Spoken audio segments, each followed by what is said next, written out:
Evet sevgili arkadaşlar. Bugün Antep tava yapacağız. O bölgede Hatay tava, Adıyaman tava gibi değişik isimlerde bu yemek yapılıyor. Yaklaşık 1 kilo dana etimiz var. Arzu eden bunu koyun etiyle de yapabilir, kuzu etiyle de yapabilir. Ben bugün dana etiyle yapacağım. Ön kavurma işlemi yapacağım. Onun için etlerimizi kuşbaşı doğruyoruz.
Doğradığımız etlerimizi ocağımıza alıyoruz.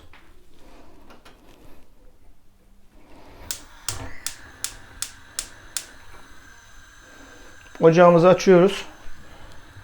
Önce yüksek ayarında bir miktarda sıvı yağ üzerine döküyorum.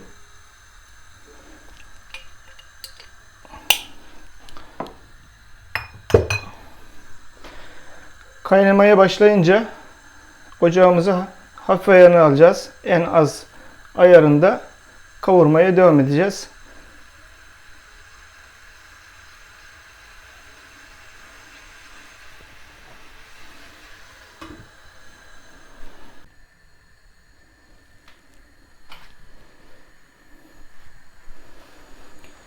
Etlerimiz kaynamaya başladı.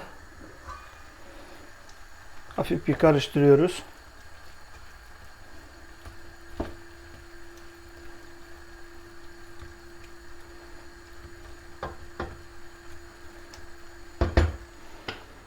Ocağımızı en kısık ayarına alıyoruz. Etimizi burada unutuyoruz. Tamamen yumuşayıncaya kadar pişmeye devam edecek. Önce sarımsaklarımız var. Bunları ortadan ikiye bölecek şekilde ayırıyoruz. Daha küçük parçalara ayırmak isteyen de ayırabilir. İri olanları 3 parçaya bölüyorum.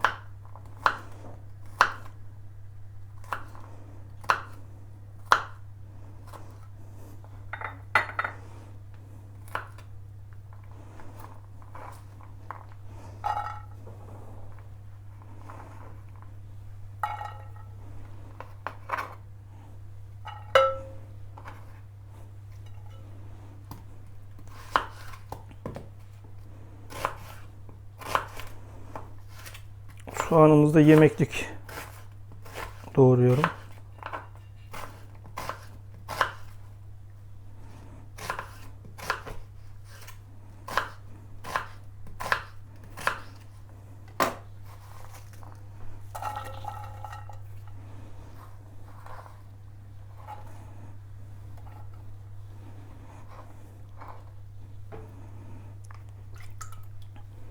İki tane patatesimiz var.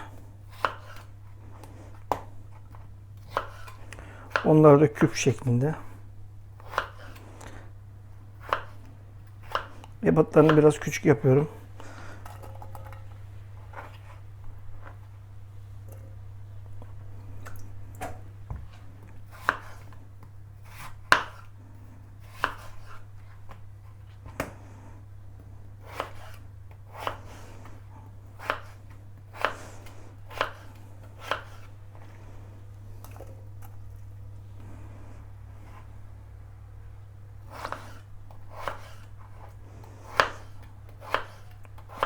Bu arada da fırınımızı 200 derecede açtık. Fırınımız ısınmaya devam ediyor. Doğrayıp tuzlu suya bıraktığımız patlıcanlarımızı da tepsimizin bir köşesine yerleştiriyoruz.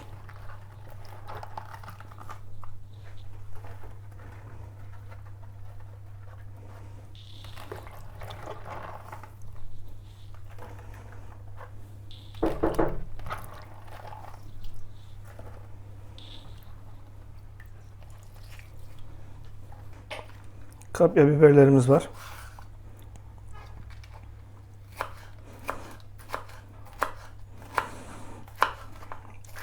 Onları da normal büyüklükte teker teker doğruyorum.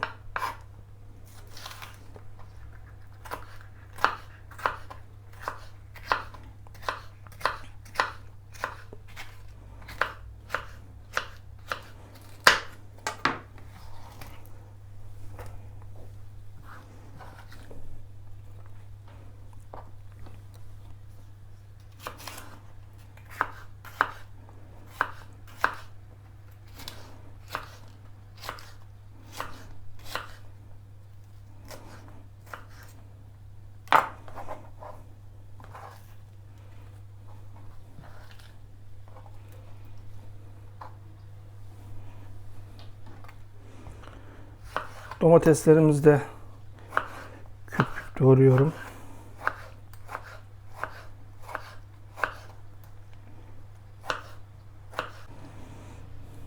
Domateslerimizi doğradık. Onu da tepsimizin üst kısmına doğru tamamen üzerine kaplayacak şekilde yayıyoruz.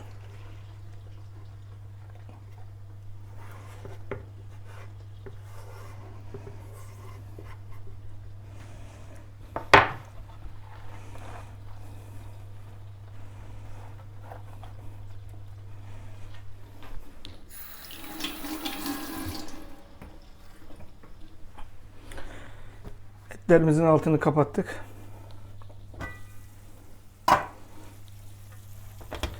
Etlerimiz bayağı yumuşadı. Onları da sebzelerin üzerine doğru yayıyoruz.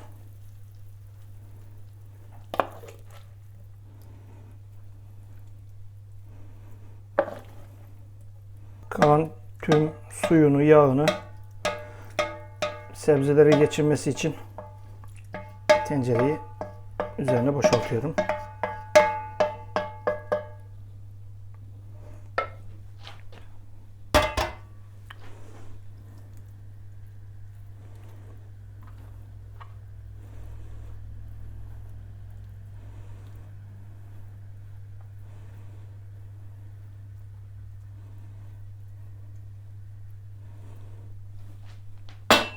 Şimdi baharat çalışması yapacağım. Kırmızı toz biber,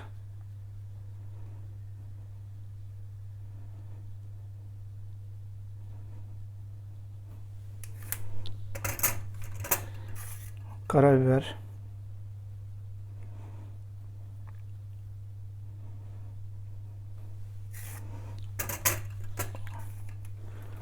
pul biberini de atıyorum boldan.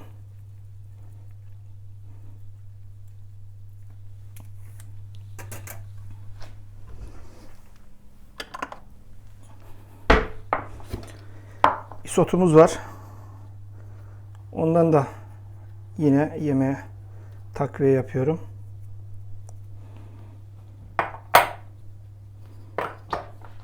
Tabii ki tuzu. Etine hiç tuz atmamıştım.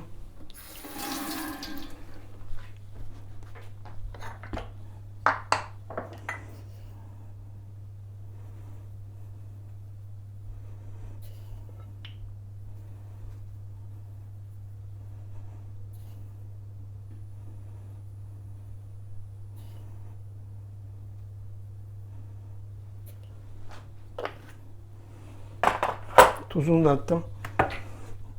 Bir miktar zeytinyağı takviyesi yapacağım. Ama daha sonra ilerleyen dakikalarda tereyağı, lezzet vermesi için tereyağı da ekleyeceğim. 200 derecede ısıttığım fırınıma yemeğimi atıyorum. Zaman zaman kontrol ederek ve karıştırarak pişirmeye devam edeceğiz.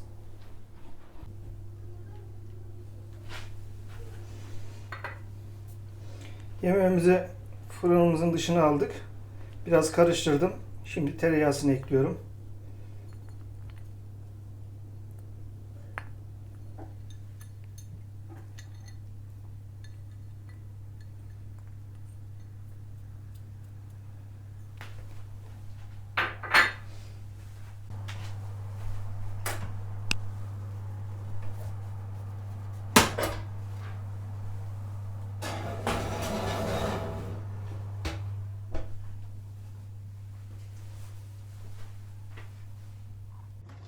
Yine yemeğimizi kontrol ediyoruz. Ve karıştırıyoruz.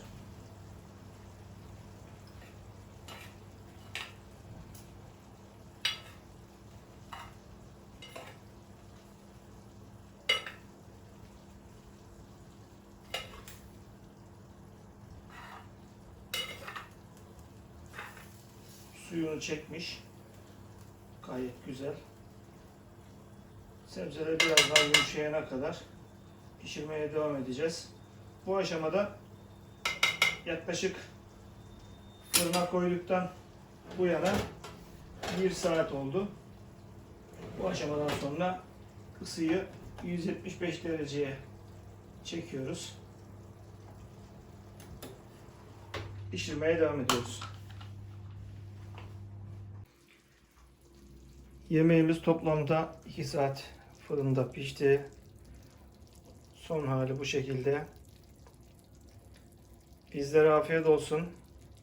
Kanalıma abone olmayı unutmayın. Hepinize teşekkür ediyorum.